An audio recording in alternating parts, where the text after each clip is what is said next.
Hello everybody, how are you doing? This is Leopard and I welcome you to our programs at the Leopard Institute of Coaching and Mentorship. So I'll continue to remind you some of the courses that we have done so that you make sure you've been able to listen to all of them. They're not very many, they're just about 5 or 6 at the preliminary level. So we look at introduction to self-awareness. Please check on the video and make sure you have a grasp of that. From there, we talk about the basic human emotional needs. I've discussed it in my previous videos. Kindly check it out and have a grasp of what it is that we talk there. And then we proceed to emotional safety and discuss what exactly it is and what it means to be emotionally safe.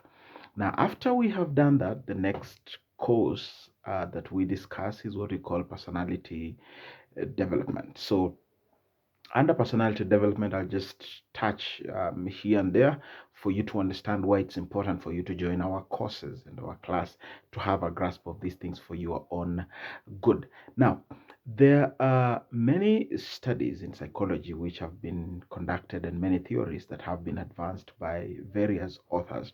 And all these theories present us with an opportunity to do further research to validate them, to authenticate as to whether they're applicable. So there's one mostly or widely accepted and practiced theory, which is the Erik Erikson's theory of personality development.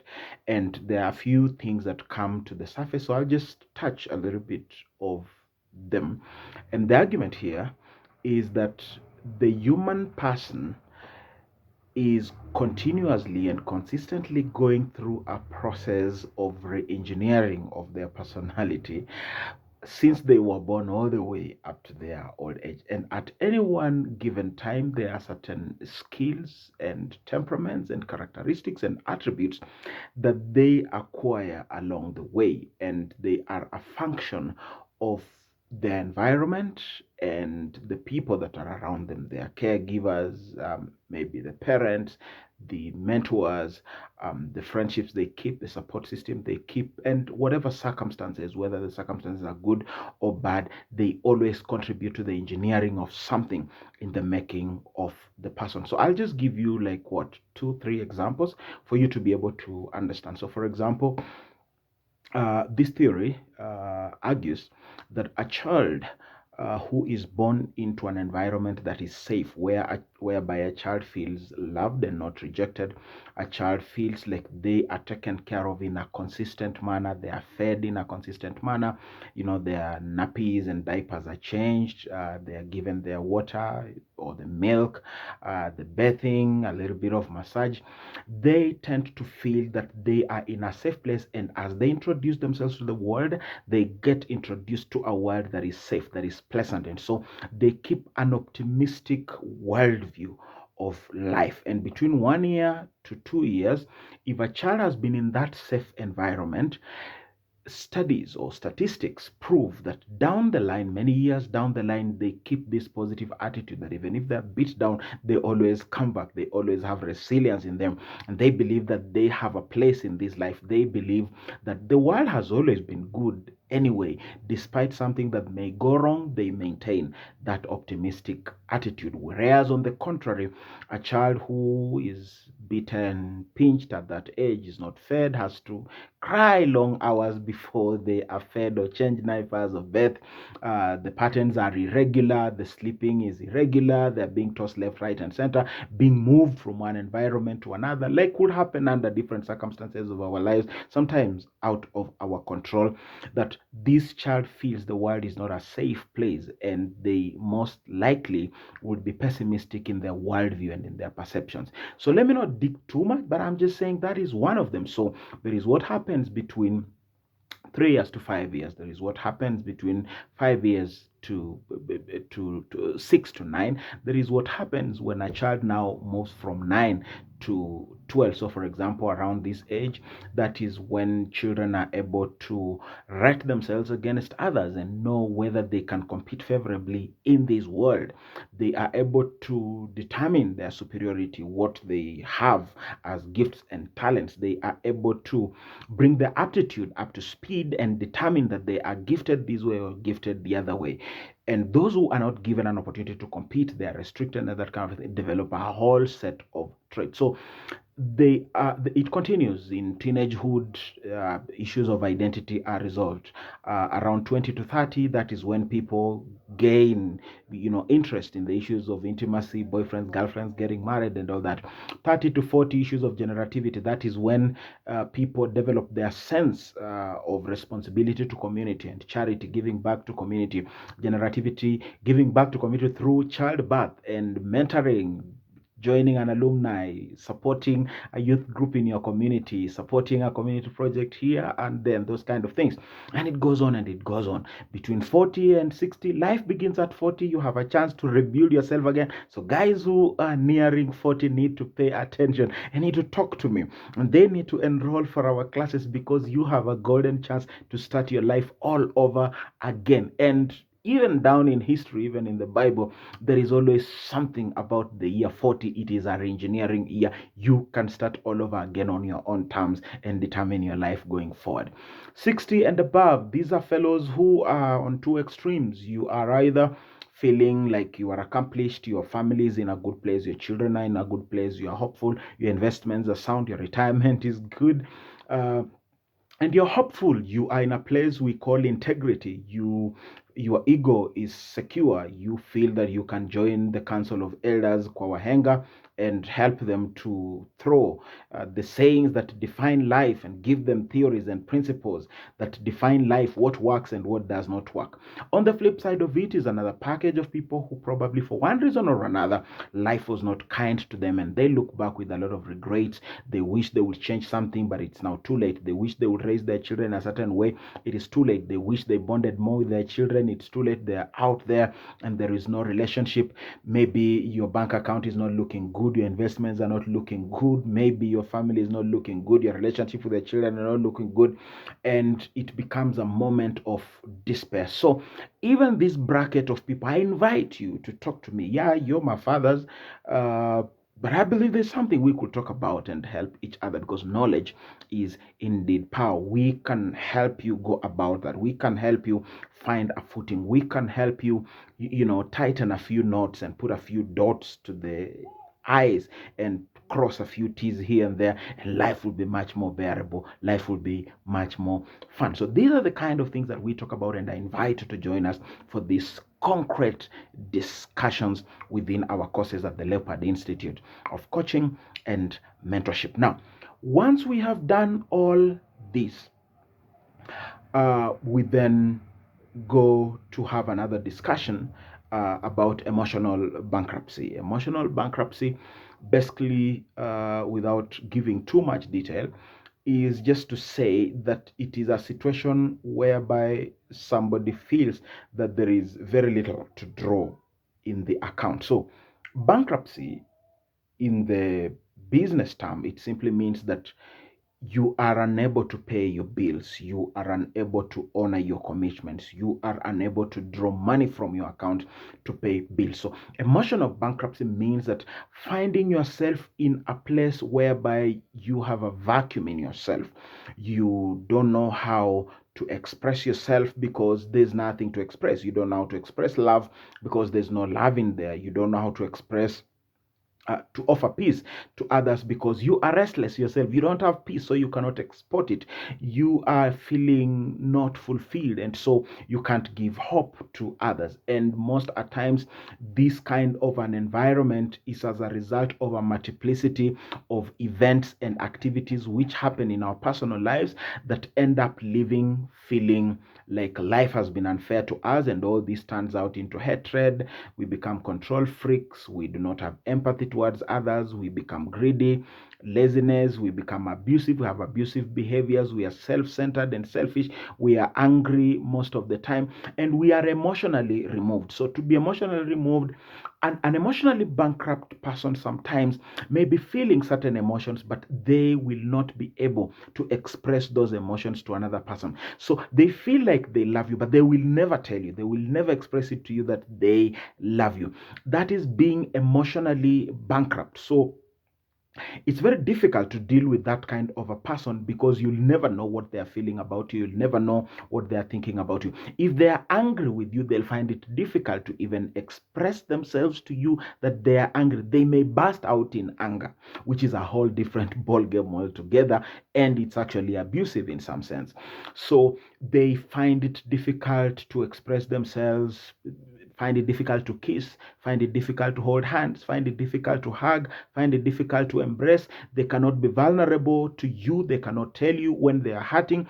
They cannot tell you what they feel is their vulnerability or their weakness, because they are afraid that it may be used against them. It may be true that probably it has been used against them before, but generally, whether you use it against them or you don't use it against them, they will be predisposed with withholding their emotions, and they will not express their emotions around you. If they are going through a difficult time, you will not know. You'll just get shocked that they committed suicide, and you have no idea that they were struggling with anything. Even if you have been nice to them, they will still be depressed, irrespective of how much you try to psych them up. And so we will be talking about emotional bankruptcy as something that is important for us to know, not just about the other person. My philosophy is that we should think about the other person, but we should think about ourselves. Are we emotionally bankrupt ourselves? Are we devoid of the necessary and essential positive emotions that we should be able to give to others and to express to others? Or are we around that kind of an environment? Now, having talked about that, we will quickly then go and discuss support system. You will hear it as a word that is thrown around there.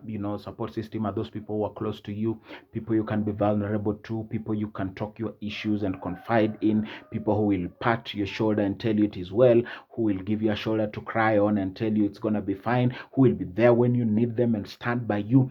That is okay. I agree with that intellectual predisposition of what a support system is. However, what I bring on the table is that we all need to interrogate the quality of our support system, because we could be surrounding ourselves with a support system which is innocently destroying us, or which is unknowingly withholding and limiting our potentials to experience a quality life. So let me just give you an example. If your support system has been, for example, and I'm just saying this without judgment, for example, your support system has been your mother. Somebody asks you, so who are you close to? My mother. Who do you talk your secrets with? My mother. Who would you turn to first when you have an issue? My mother. Now, you will be lucky if your mother is coming from a place of security, if your mother is coming from a place of hope, if your mother is coming from a place whereby they have been able to deal with their emotions, even with their past experiences, and they are sitting in a good place in terms of the energy that they give and in terms of the perspective of thinking and the paradigm of their thinking which they project to you. Otherwise, if they are coming from a pessimistic background, if they look at life as unsafe, if they look at men as a very dangerous species to be around, if they withhold you from experiencing romantic relationships, if they withhold you from applying for a job that is far away because they don't want you to move far away from them, they fear that they will lose you, in the process, they will be loving you, but in the process of loving you, either destroying you or withholding you from experiencing a quality life. I hope I am making sense here. So one of the things that I bring on the table is that I try to establish the kind of support system that you have, and then we collectively interrogate the quality of support system that you have. We try to find out as to whether the support system that you have is in fact potentially emotionally bankrupt, or is potentially toxic to you, or is just potentially the source of your frustration anyway. Because there are some people who are part of our support systems, but they are super controlling. I understand this because there is a time I once was that kind of a person. I was this super controlling person, and I'll destroy it by saying pastor. So, really, it is my way or the highway. It is my thinking or the highway. It is my prescription or the highway. If you miss out one single dot, you have failed the entire exam. And of course, I have been a perfectionist, and I admit that I still have a lot of perfectionist tendencies. So I have to determine as to whether the perfectionism that I carry is dependent on me. If it is dependent on me, trust you me, it's gonna go down perfect. If it is dependent on other people, then I have to accept that they may not necessarily deliver it with the kind of precision I would have done it. And so I should be willing to either bear with what they're able to offer to me, or I should be able to step up and to make up for what is missing, because the temptation to want to be a perfectionist will always be there. And it is who I am. I have accepted who I am, but I must be able to balance when it comes to any other person that is not me. And we need to interrogate the quality of your support system.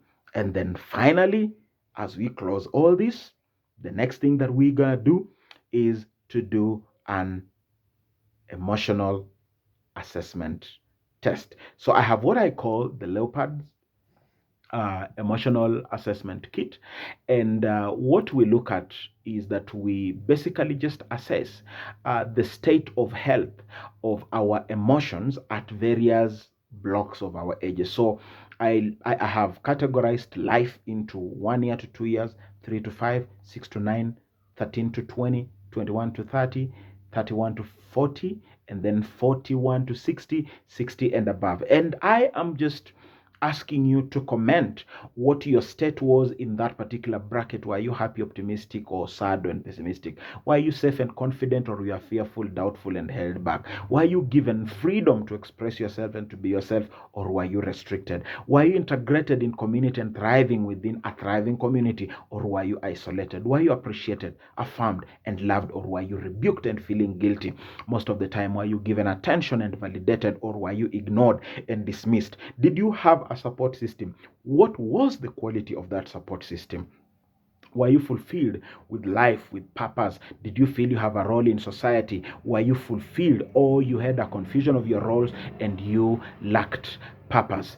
Were you feeling that you were charitable at the time, or were you selfish and pessimistic? Are you, for example, in the senior age bracket that I said, is it fulfilled with integrity, ego? Are you blessing people, or you are cursing and in despair and full of regrets and that kind of a thing? So that's my emotional testing kit that comes at the end of this particular conversation.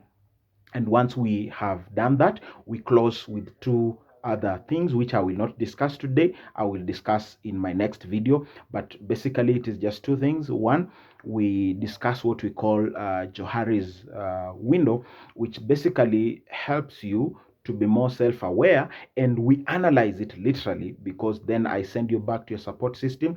Or if we are in a block of a class and we've spent some time together, it means we know each other to a certain degree, and we can discuss certain things about ourselves internally. So there are things that you know and the people around you also know. And then there are things that you know and the people around you do not know. Then there are things that you do not know but the people around you know. And finally, there are things that you don't know and the people around you also do not know. And the purpose of this particular conversation around the Johari's window concept of self-awareness, or model of self-awareness, is that the more we discuss, and as we continue discussing, and as I send you back to your support system and your friends to help you complete the conversation, there should be less known. There should be more things that you know, and more things feeding there from your friends, which your friends knew, and more of feeding of the things that you knew about yourself or even withheld, all that coming together. And so my conversation is not just about your personality being, I'm a sanguine, I'm a choleric, I'm a phlegmatic, I'm a melancholic, or those kind of things. No, there are a lot of people who have a false personality. So you will say that I am a choleric. Why? Because of A, B, C, D. But truthfully speaking, when we finally do the last test, because after the Johari model, we also do a personality test. After we've done a personality test, you will actually realize that you have a narcissistic personality disorder, whereby you are just a narcissist. You are oppressing other people and you think that makes you a leader. You are ignoring other people's feelings and you think you are a very strong and opinionated person. You're dismissing everybody around you and stepping on them and destroying the people in your path, and you think you are a choleric, so that makes you a great person. So, after we've discussed all these things, I will be challenging you to look at yourself in the mirror with everything that we have studied and tell yourself, who are you? But of course, there may be gaps that we will realize in the process. And when we realize these gaps, some of these gaps just need motivation, some of these gaps just need coaching, but there are certain gaps that may need a little more extended help. They may need therapy, they may need counseling, so that you go through a healing process. And indeed, at my disposal are a lot of resources that could help you go through that process. It doesn't have to be me. I am sufficiently connected with a lot of professionals with specialties that are specialized in specific areas where you may need help, and I'll give you the necessary reference and you'll get the necessary help. So how about we say God bless you? We continue having these conversations. Share this video, subscribe to my YouTube channel, Leopard TV. Share this video, share it with your friends. Why are you withholding information? Why don't you want your friends to get help? You should want your mother to get help. You should want your father to get help, your brother, your sister, your friend, your lecturers, your teachers, and even your students. You should want them to listen to this. At the workplace, your employees, your workmates, your bosses, share this information with them, and I'm sure they're going to have a great time, and the world will be a much greater place. This has been Leopard, and you're welcome to the Leopard Institute of Coaching and Mentorship. God bless you, and shalom.